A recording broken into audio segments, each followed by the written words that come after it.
So we're very pleased to introduce Rebecca BurWei and David Zeber to explain to us how to make subpoenas less scary. Great, thank you so much to the organizers. We are so happy to be here. My name is Rebecca. This is my colleague, Dave. I am a data scientist at Mozilla. I've been there for 2 years. I work with search and experiments. I'm also a data scientist at Mozilla. I've been there a fair bit longer. And I also work on search and experiments. So our part of the team is responsible for, broadly speaking, the things that we type into the Firefox address bar and the results that get shown in the dropdown. Great, so let's jump right into some context for this talk.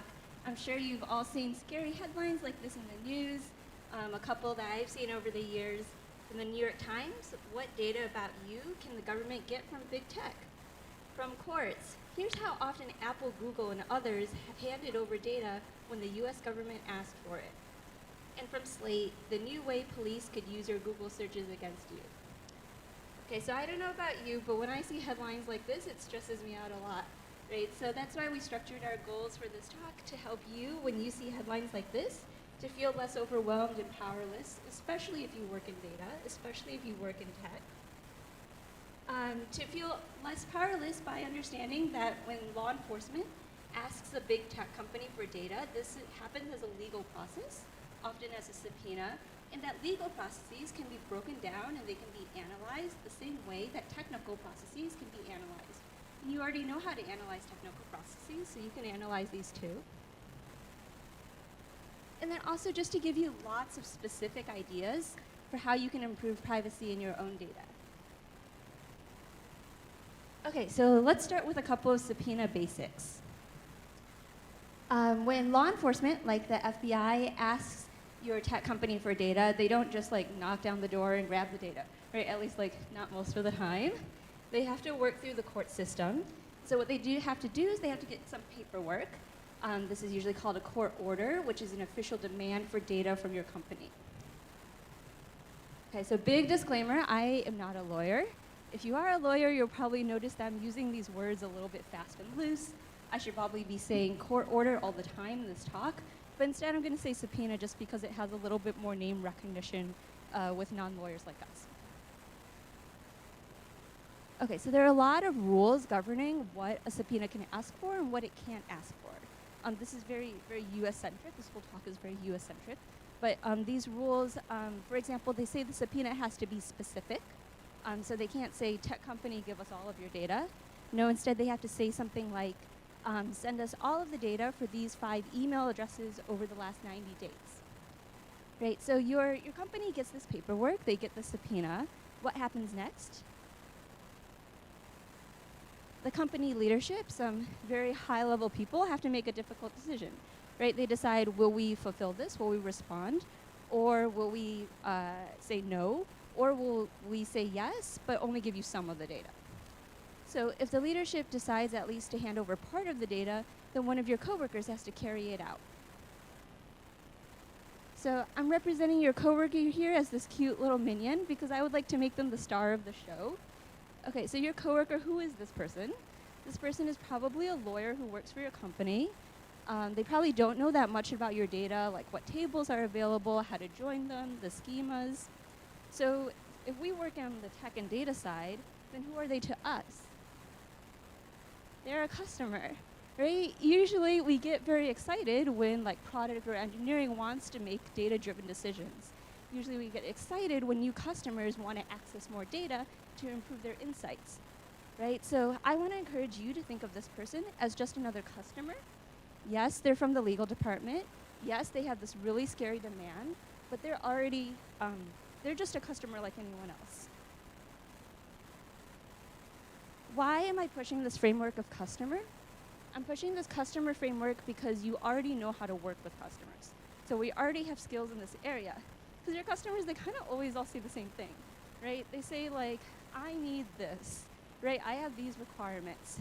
So, you know, this customer comes to you and they say, I need the data for these 5 users over the last 90 days.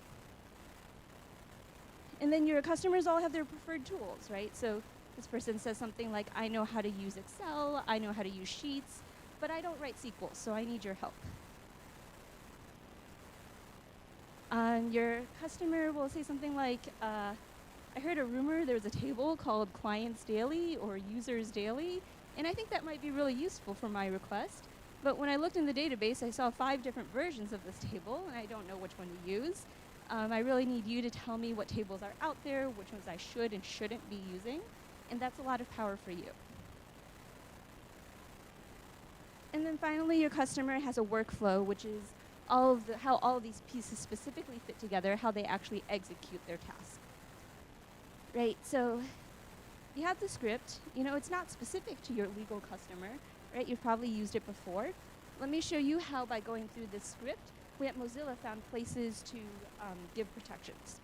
Right, so your customer comes to you, says, I need the data for these 5 people over the last 90 days. Okay, so you go look up, you know, in your database, what are my user-level data sets? Right, I need to go find these people specifically. And you find out, oh, our user-level data only goes back 60 days. So yeah, we can give the last 90 days, but we only have 60 days. Beyond that, it's aggregated, so you're protecting your users a little bit here. Your customer doesn't know how to work with big data, right? They know how to work with Excel or Sheets, but they don't access Hadoop or Spark, right? So how are you going to hand over this data? Well, one way would be to aggregate up the big data, right? So that could be a level of protection for your users. This third one we depend on a lot at Mozilla. We identify our high-risk data, the data that's most private or most sensitive, and we make it unjoinable to the rest of the data. So when your customer is working on this workflow, they get to some point, and then the rest of the high-risk data is isolated so that they can't join it on. And then finally, it's worthwhile to talk through their workflow, like the specific steps that they're doing. Because usually, you know, they might not know exactly why they're doing all these steps. There's probably some redundancies, maybe some data is getting copied, maybe it's getting sent too many times, and so just an opportunity to find some redundancies and remove some copies. Okay, so to sum up from the beginning, law enforcement asking your tech company for data leads to a subpoena, which at the end of the day is just a customer for your data, right? And you have these scripts of how you know how to talk to your customers, so you know how to implement protections too. I've been telling this story in kind of like a very specific anecdotal way. I hope this has already demystified some of the process for you. But if it's not so applicable to your use case, then don't worry, because Dave is going to talk about how Mozilla thinks about privacy from first principles. So maybe some of those principles work for you. Thanks. Yeah, so I'm going to be talking about how we approach this problem for data that's collected by the Firefox browser. Okay, so first I just want to go over a little bit about how Firefox handles data collection. So broadly speaking, you can think of there being 2 main types of data collected. So less sensitive and more sensitive, right? So less sensitive is fairly typical things like the device, information about the device that a user is on, maybe the operating system or characteristics, and also information about user interactions with the browser interface, which is generally in the form of counts, right? So things like number of tabs that were opened, number of pages that were loaded, etc. And then at the more sensitive end, in certain cases, we also collect information about the content of user browsing. Okay, and so like a good example of this is what's shown here, which is the text that's of search queries that are typed into the address bar. This type of data is only collected from specific groups of users under certain conditions, and one of them being that they must have actively consented to this collection. This data set of search queries is what I'll be focusing on for the rest of the talk. And just to note, like in fact, we have a formal data classification scheme defined. It actually defines 4 categories of sensitivity with associated policies, and you can learn more about that by following the link at the bottom of these slides. All right, so for this this type of more sensitive data, right? So what do we do to protect it? So we actually combine multiple approaches. These work together and have the effect of reducing the reach that could be attained by a subpoena or a court order that comes across, and also like if the data were to be exfiltrated in a data breach, which is another potential risk, it would limit the harms that could occur. Okay, so yeah, I'd like to take a look at some of these approaches. So one is just having clear access controls. This just limits the instances of data users coming in contact with the data unless they're, specifically like working on the feature or with that data set. Something that Rebecca touched on earlier is for this type of data, we aim to prevent joining against other data sets in general. And the way this can be accomplished is just like in the tables where the data is stored, there's no user ID column, right? And so this means that thinking about the subpoena workflow, these data sets would be excluded from it because they can't easily be joined, right? And then lastly, we also want to limit what can be learned by looking at the content of the data itself. So like in this case, the search queries. So as I mentioned, we don't have user IDs. For one thing, that means we can't link together multiple queries to build a user profile. And the other step we take is we aim to remove PII, personally identifiable information, that may be in the search query. So this is things where like, right, you search for your own name or address or something, or information about someone you're in contact with. So that does show up in search queries. So just a note I want to make, like all of these steps, they're good protections, but they're not guarantees, right? So there could always be a malicious actor with enough resources that could break through. But the goal of combining these is to limit the risk. So that becomes unlikely, and we're comfortable with the level of risk that's remaining. And another thing to note, right? So like each of these steps, they come at some cost in terms of the utility of the data, like convenience of working with the data, right? So if you're thinking of developing a system of protections like this, like you have to evaluate those trade-offs on a case-by-case basis for your own use case. Okay, yeah, so looking at these three steps, right? So the first two are accomplished through infrastructure, data design choices. The last one, specifically the removal of PII, that requires understanding and making sense of the content, right, of the data itself. And so when we're thinking about how we go about to build a system to do this, right? So of course, machine learning is a natural fit for this type of problem, right? Of detecting things in content. When it comes to a sensitive application like this, like filtering PII, we have to be careful because some ML systems can be error prone on certain types of PII, and they can also lack transparency, right? So if an error is made, we're not always sure how to mitigate it, right? So in order to kind of try to avoid these pitfalls when we were thinking about how to design the system, we came up with a set of requirements that we think are important for our system to have that would guide us towards a solution. Right, so for these requirements, firstly, simplicity is better than complexity for us. Like if it's possible to do something more simply, that's great. We can always, iterate and add complexity later on where necessary. We also want to err on the side of caution, right? So this means that we want to be very careful to remove, as much PII as possible. So having PII slip through the filter is the worst scenario. Having some queries that are benign but that get removed by the filter, that's not desirable, but it's less of a priority than PII that gets through. Maintaining control, for us, that means we want to manage this system in-house, right? So we don't want to send our sensitive data out to a third party, right? And then finally, we want something with a low barrier to entry, which means that it's relatively quick to get up and running, prototyping, and spinning up a system for this. So that would favor something that's a solution that comes off the shelf and at relatively low cost.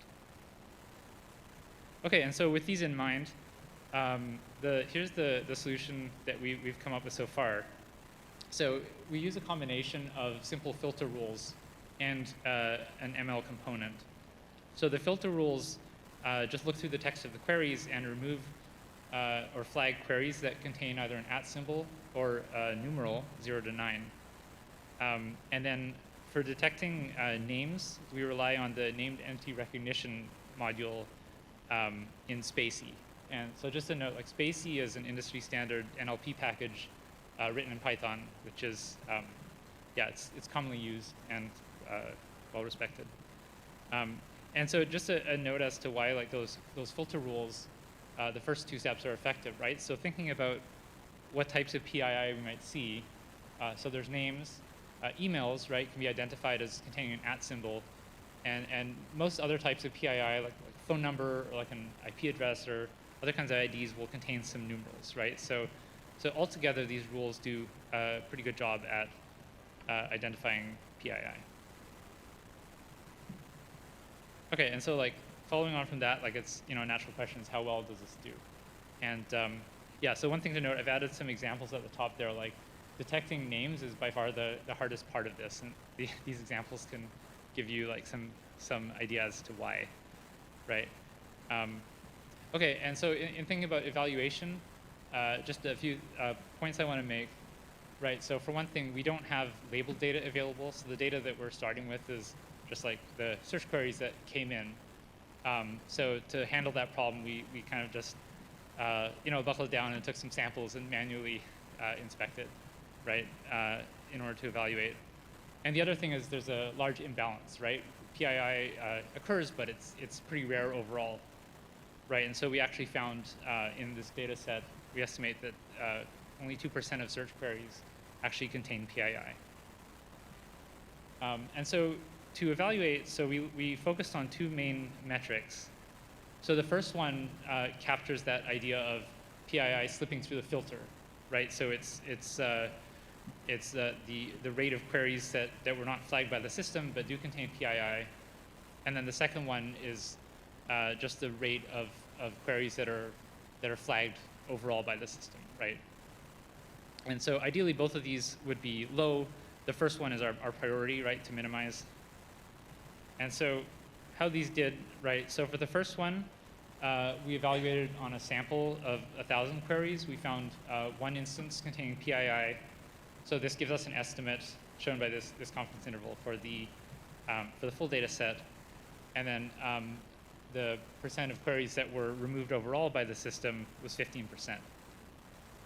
Right, and so for the first metric is, that's a pretty good result, right? The second one, it'd be nice if this were lower, right? But overall, in the context of our requirements, we decided this was acceptable. At the very least, to get started with the system, to move forward, we can always, look for ways to improve as we move forward. All right, and so for the last part of the talk, we'd like to just kind of go over some of the ethical issues that we took into consideration when designing the system. Right, so we've already talked about privacy protections, responsibility, so there's that notion of erring on the side of caution. Another point around responsibility is this idea of monitoring, right? So we want to make sure that the assumptions we made going in continue to hold. So to do that, we formulated a few metrics that look at the characteristics of the search queries coming in, and we track these over time and essentially look for changes from established levels. And if that occurs, then we'll flag that, and we will go and investigate.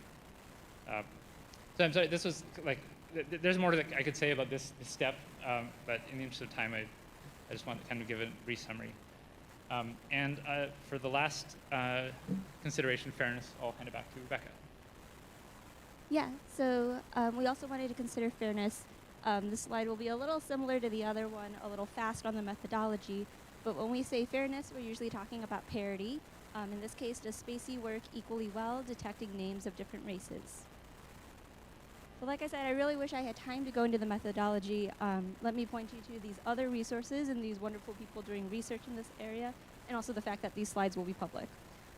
Suffice it to say, at Mozilla in our group, we're not doing fairness research. We're just keeping up with industry best practices.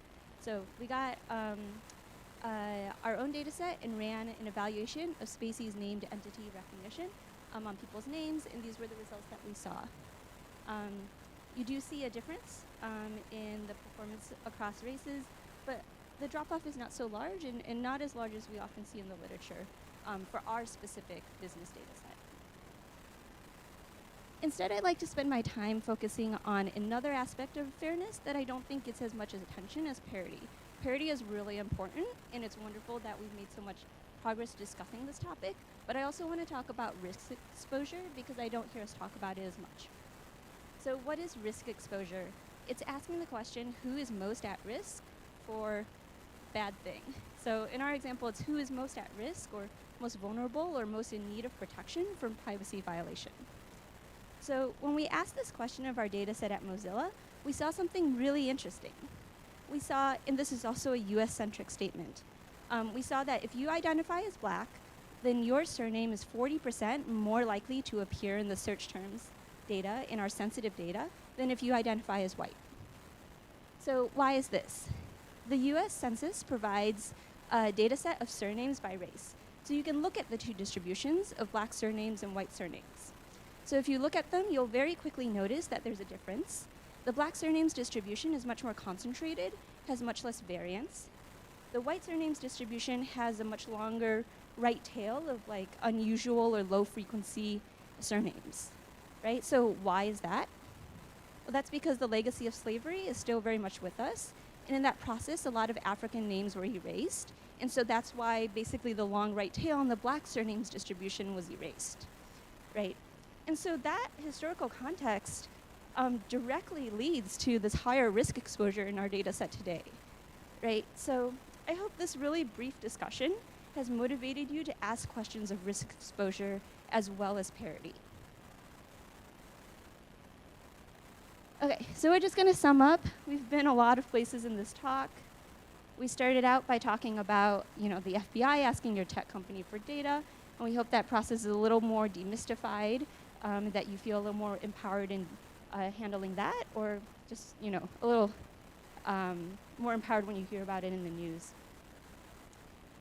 We hope you've gotten lots of ideas for how to improve privacy in your data sets, whether it's, some low budget machine learning or access controls.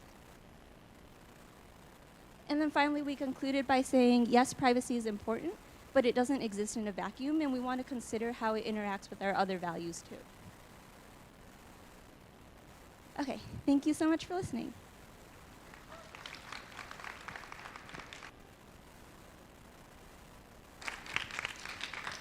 Thank you for your great talk. Questions for Rebecca and Dave?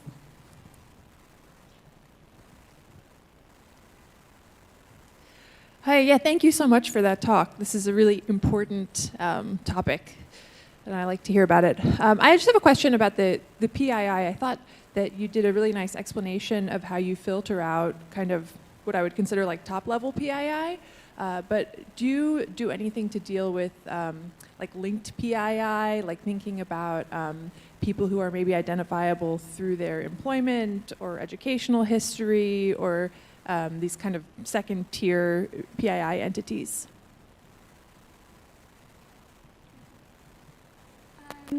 Yeah, so the quick answer to your question is no because of our business context. But when we're talking about making high-risk data sets unjoinable, we also kind of mean making them unfingerprintable. So not by primary keys, but by these other aspects too. And us removing that PII of personal names and these IDs in the data set was an aspect of making it unfingerprintable. And then for us, since we don't include the primary keys of user IDs a lot, like if you have employment ID, we can, or not ID, but just like employment history, all of our data is search session level, so we don't know was the same person executing these queries, so we can't join them together as a person anyhow. They're all mixed up together. Any other questions?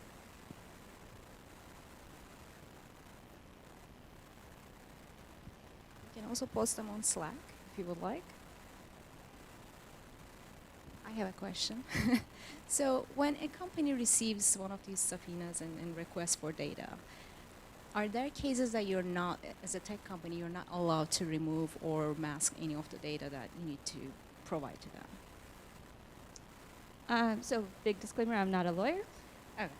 But in general, like the types of requests that we receive, usually from U.S. law enforcement, you don't have to do anything your data wasn't designed to do just to fulfill that request. So there's a lot of work that we're designed to do. That work design is doing a lot of work right there. So we have parity for ourselves and for the data we hand out to law enforcement, right? So we didn't design it to be able to analyze it in this way or join it together in this way for our own internal analysis, and we don't have to do that for law enforcement. Thank you. Any other questions? All right, let's thank our speakers one more time.